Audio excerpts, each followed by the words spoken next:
¿Crees que te está haciendo bullying tu mamá? Pero todo está en tu cabeza, ¿no? Mamá solo te está enseñando cómo ser una buena nuera.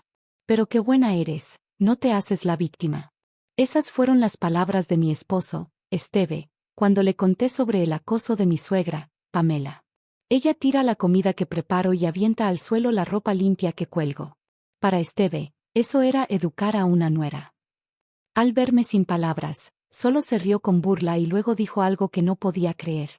Me llamo Laura, tengo 28 años y trabajo en una farmacéutica. Conocí a Esteve en la universidad, y nos casamos hace 3 años.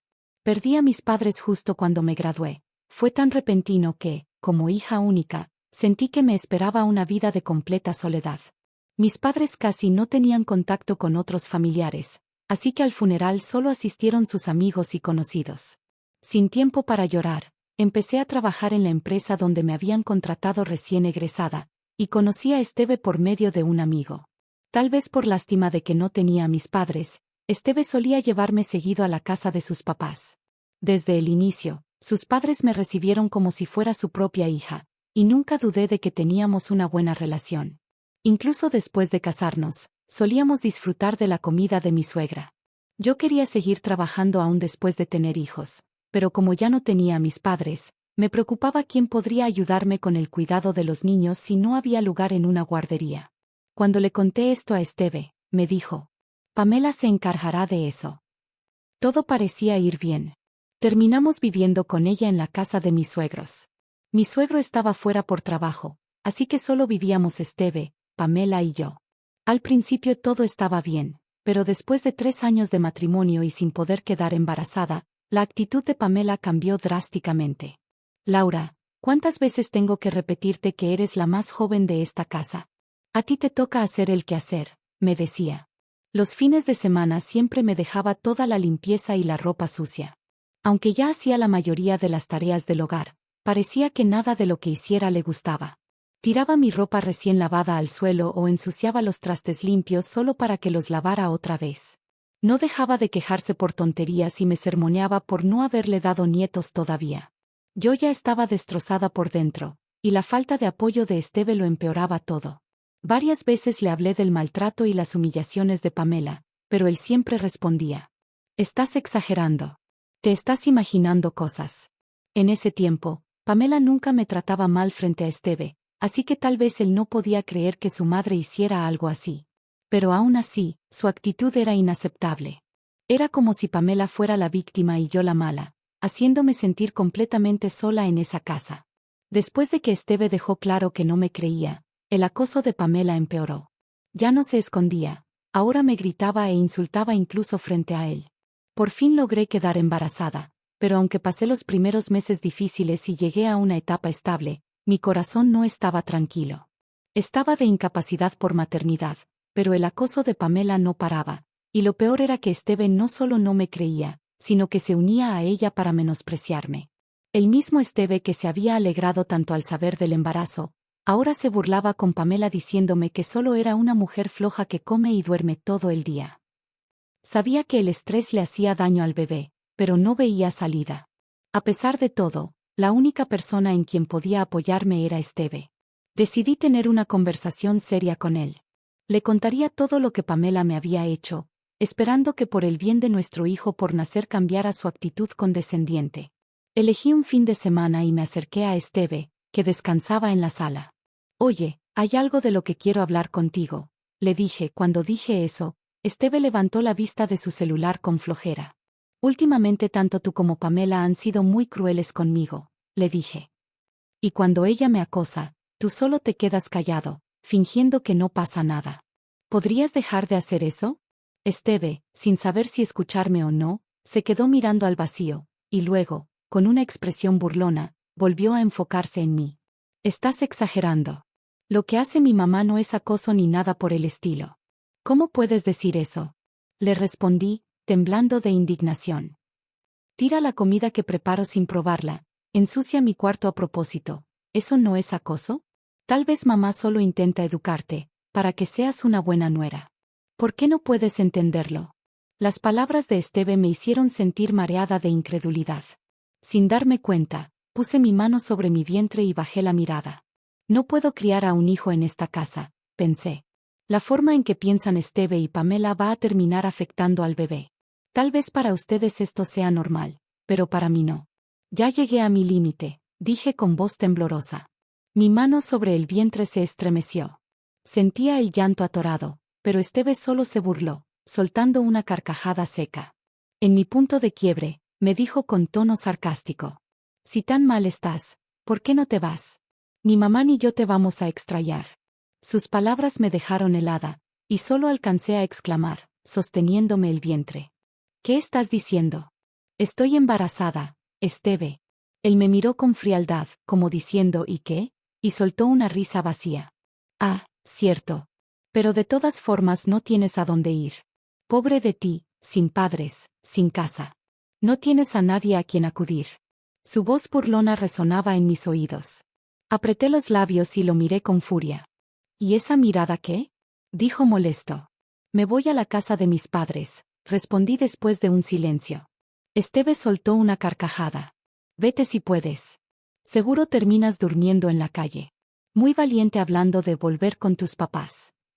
Mientras él seguía riéndose, saqué una maleta grande del closet y empecé a empacar mi ropa y mis cosas de valor. Esteve, convencido de que no tenía otro lugar a donde ir, pensó que aunque me fuera, terminaría regresando. Pamela, al escuchar la conversación, se acercó y dijo con desprecio.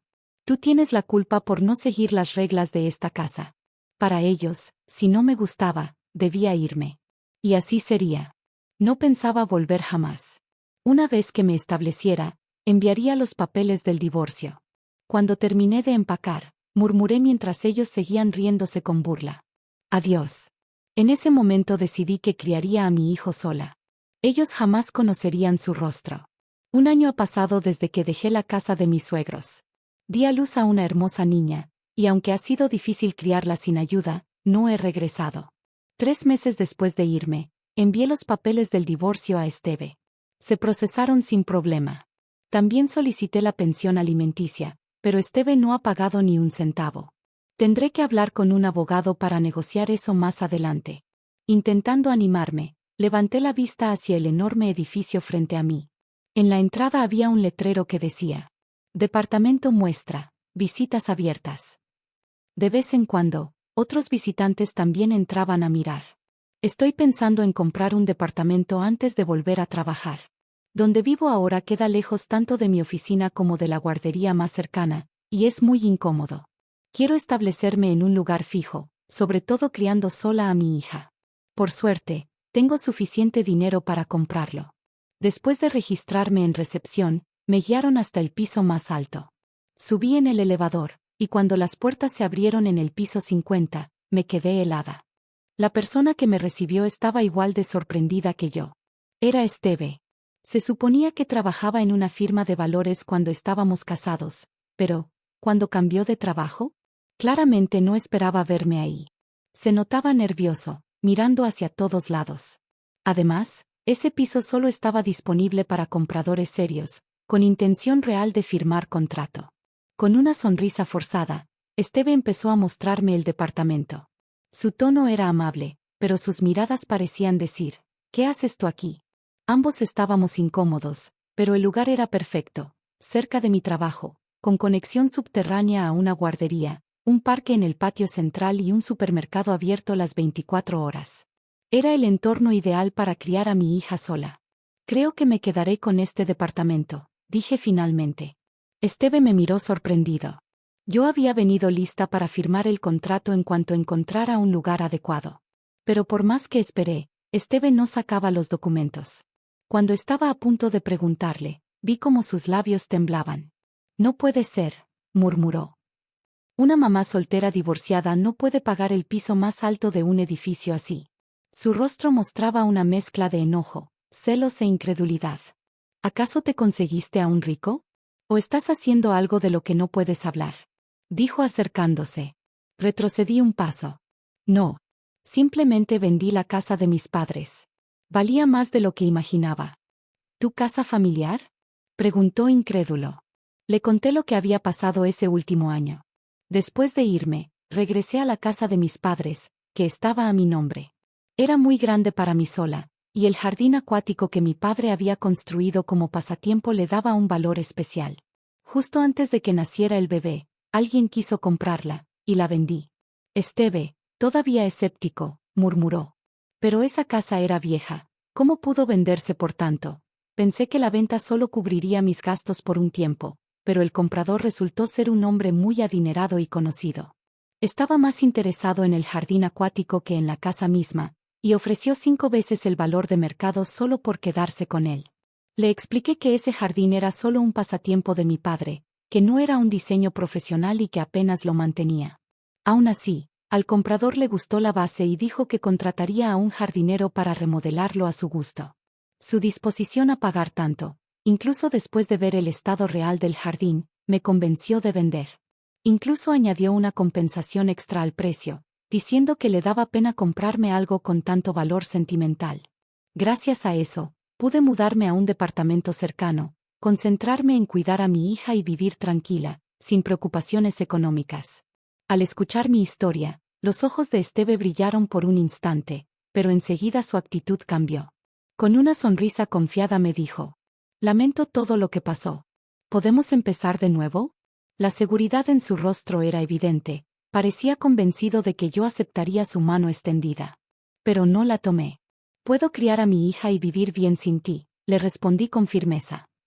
«No tengo ningún deseo de volver a vivir con alguien que menosprecia a los demás». El rostro de Esteve se transformó.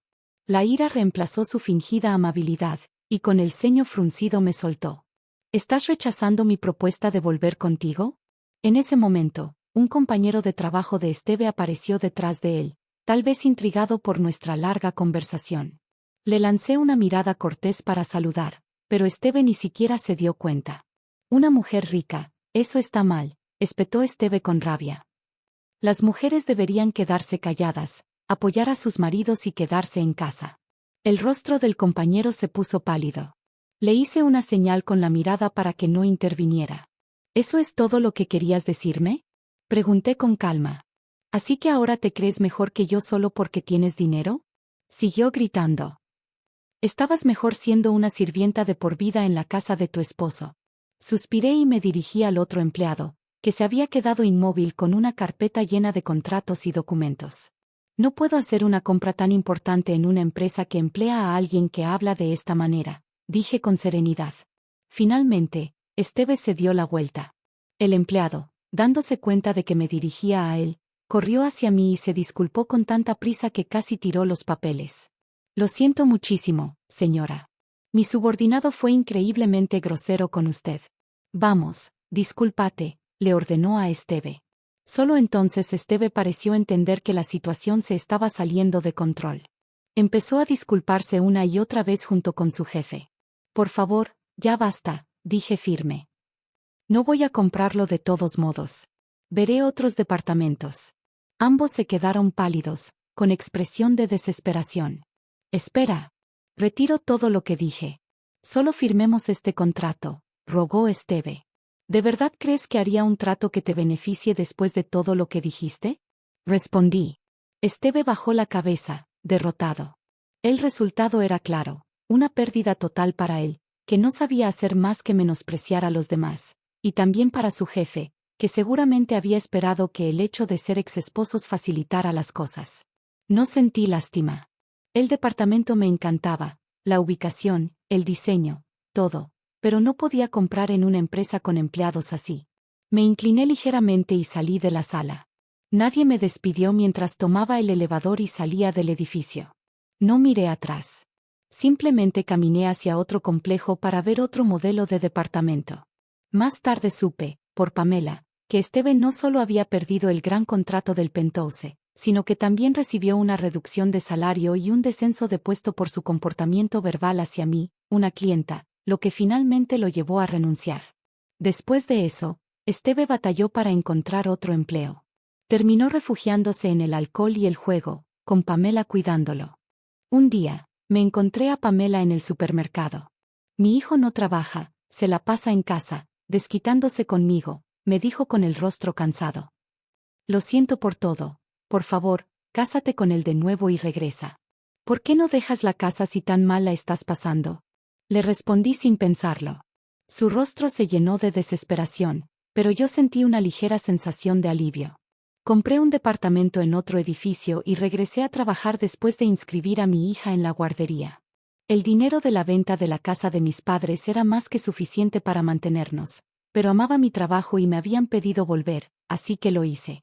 Con un reciente ascenso, ahora llevo una vida plena, equilibrando mi carrera y la crianza de mi hija con paz y orgullo.